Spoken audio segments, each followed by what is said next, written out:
Uy, andyan pala kayo. Kayo ha, inantay nyo talaga yung kauna-unahan ulit na kwento natin dito sa Dear Aya.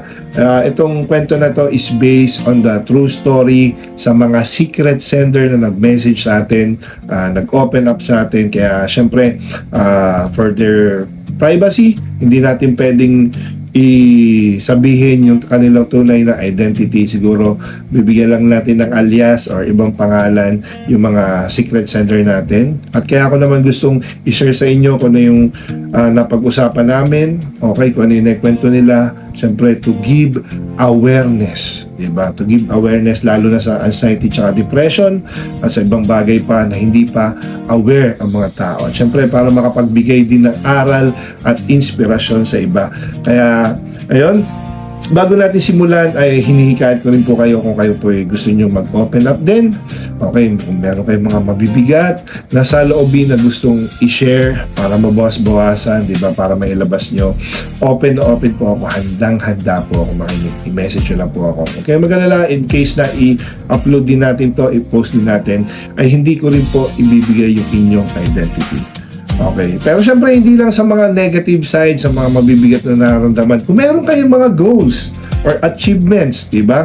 Pwede nyo rin kwento sa akin kung paano nyo nakuha yun, ano yung naging experiences nyo, ano yung mga pinagdaanan nyo, para ma-share din natin sa mga viewers to give inspiration.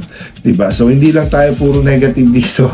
Syempre, pati mga positive na mga nangyayari sa buhay natin, pwede nyo pong ikwento. Or kahit regarding sa love life, sa family, at kung saan man, kung anong gusto nyo ikwento nyo lang, i-message nyo lang ako dito sa Dear Aya. Ayan. At syempre, bago tayo magsimula, request lang naman kung pwede po, paki-like, follow at share itong video na to para mas may-spread yung video na to, mas maraming mapuntahan itong video na to ng mga tao. Kasi malay nyo, di ba, merong madaanan itong video na to na gusto rin palang mag-open up, ang bigat na pala yung nararamdaman niya, mailabas niya dito sa Dear Aya, diba? Kasi alam niyo naman, sa simpleng pakikinig, pwede kang makaligtas ng isang buhay. Kaya ayan, simulan na natin ang unang kwento ng Dear Aya. Ayan, para sa unang kwento na to, pangalanan natin yung secret sender na Inday. Inday na lang kasi may bagyo ngayon na paparating si Inday. So, pangalanan na lang natin na Inday. Ayan, sabi niya, Dear Aya, about sa depression, sir, or anxiety, hindi ko po alam kung yun ang tawag sa nararamdaman ko, sir. Pero, gustong-gusto ko na po mamatay. So, nag-reply ako. Sabi ko, hello, bakit naman po? Ano po problema na pinagdadaanan mo? Sabi niya, madami po itong latest.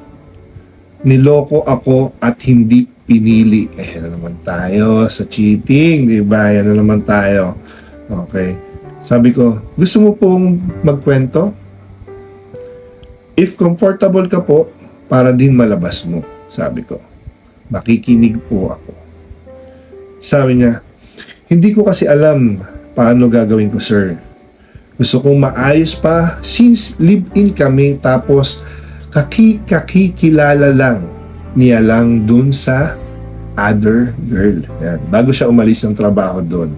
They call it destiny. So, ibig sabihin, sabi niya, kakikilala lang niya dun sa isang girl, diba? Dun sa third party, at tinawag na doon na destiny. Kaya sabi niya, paano naman ako? Diba? Kaya yung secret sender natin, kaya nadadown, nadidepress, na-anxious because of the third party. Lagi na lang, laging may issues na ganyan third party. Nako, kung papasok po kayo sa isang relasyon, dapat loyal tayo, diba? So, tinanong ko siya, sabi ko, may anak po ba kayo? Sabi niya, namatay po. Magkakaroon nga siya ng ganitong pakiramdam. Madidepress nga yan, ma-anxious nga yan. Kasi bukod sa siya ay niloko na, diba? Bukod sa siya ay pinagpalit na sa iba, yung anak pa nila namatay. So, grabe. Grabe talaga yung nararamdaman itong secret sender na dito. Grabe nararamdaman itong si Inday. So, sabi ko, sorry po. Gaano katagal na po kayo nag-live-in? Tinanong ko siya. Sabi niya, 4 years po. First time din po niya ito ginawa sa akin. Di ko alam. Nakakabaliw. Diba? Sabi ko, saan po kayo tumitira? Sabi niya, sa Santa Rosa po. Sabi ko, tawa pa ako nun eh. Talagang nailiteral niya Santa Rosa. Sabi ko, I mean, kayo lang dalawa? May sarili po kayo bahay or bumukod? Sabi naman niya, inuupahan po. Umalis na siya agad after nahuli. It's been 1 month na. So, nag-live-in sila. May inuupahan sila. Nung nahuli niya, umalis na. 1 buwan nang umalis. Grabe, bigla na lang iniwan. Diba? Nakala mo wala. Parang, diba? Akala mo parang yung candy lang na basta mo na lang tinapon, diba? Parang ganun.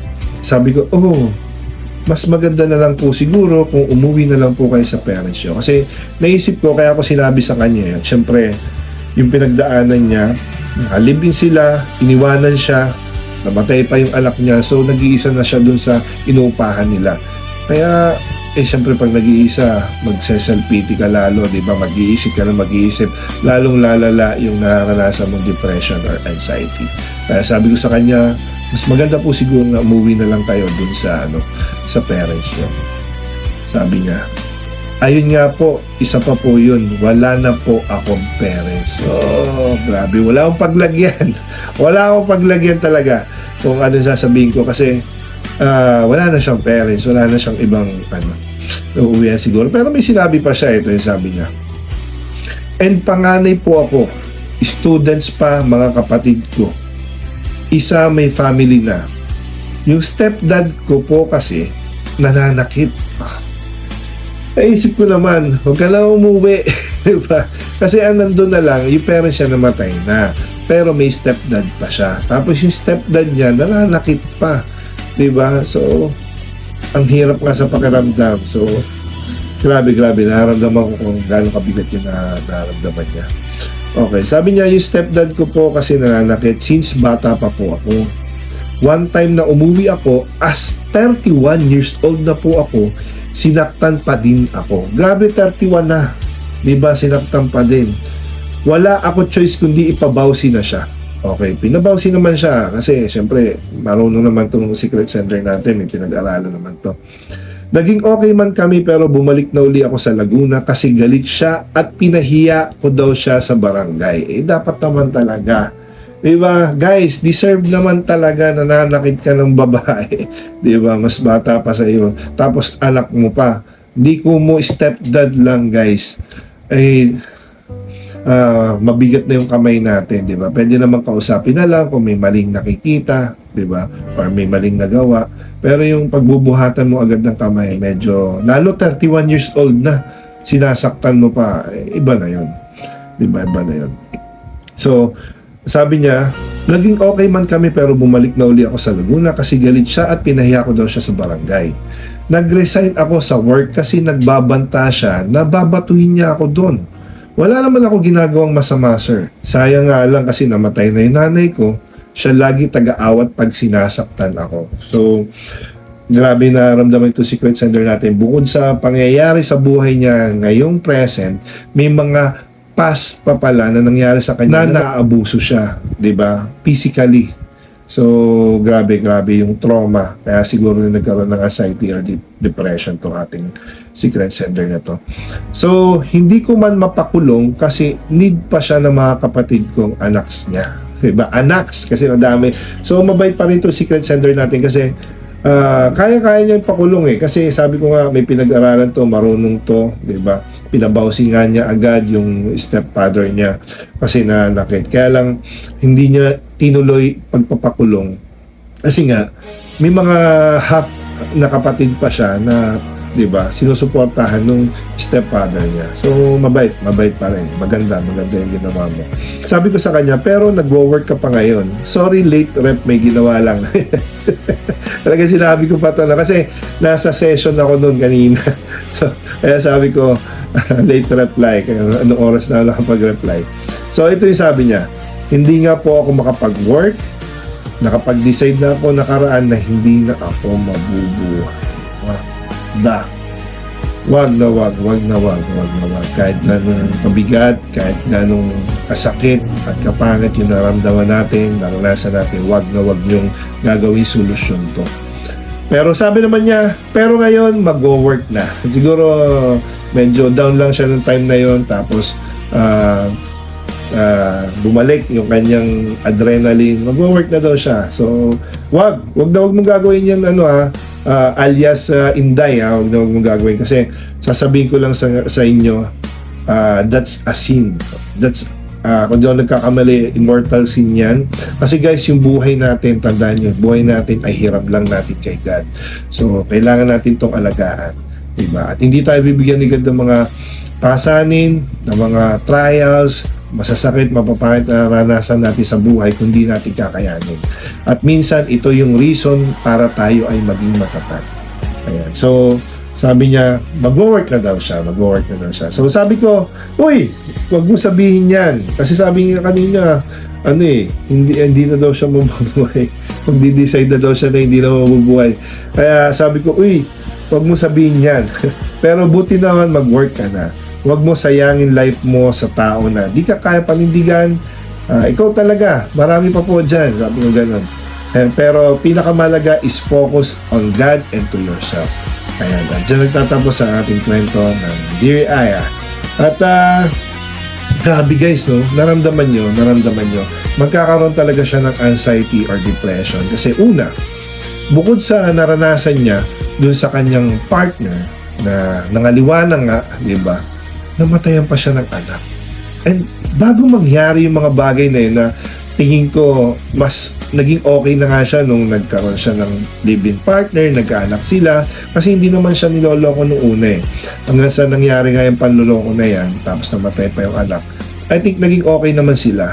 Pero bago mangyari yun, may mapait pa siyang naranasan dun sa stepfather niya nung bata siya, diba? Biruin mo, napagbubuhatan siya physically.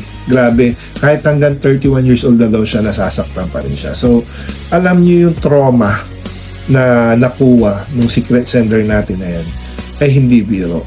Diba? At nakita niyo naman, hindi natin masasabing biro yung mga binibitawan niyang salita na magdi-decide na daw siya na hindi na siya mabubuhay, nakakaisip na siya na kitilin yung buhay. Pero hopefully doon sa pag-uusap namin ay medyo makaluwag-luwag yung kanyang nararamdaman at hindi na niya maisip yung mga ganung bagay, diba? Kaya guys, mag-ingat tayo, lalo na yun doon sa mga mahihilig dyan, diba? Kung meron na kayong partner, lalo kung may anak na kayo, be loyal, diba? Tapusin nyo na yung pagiging single nyo, diba? Dapat nagpakasama na kayo ng single pa kayo, pero kung meron kayong relationship na, diba? Mag-stick na kayo, mag-stick to one na kayo, diba? Kasi hindi nyo alam yung masisira nyo na buhay, diba? Minahal nyo yan eh, diba? Minahal nyo yan, hindi naman magiging kayo, hindi naman kayo magkakaanak kung hindi nyo minahal. So, patunayan nyo yung pagmamahal na binibigyan nyo talagang worth it.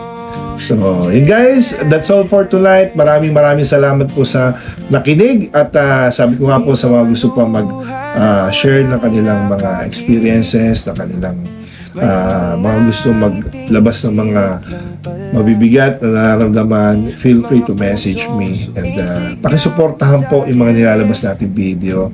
Okay, yung alam mo reels natin, paki-like, follow and share po para mas ma-spread pa, mas marami pa makita ng content natin at marami tayong ma-inspire, okay, mabigyan ng aral at syempre magbigyan ng awareness sa mga ganitong bagay. So yun guys, maraming salamat sa inyo lahat and God bless you all. Bye-bye. Bawat problema, hindi ka nag-iisa.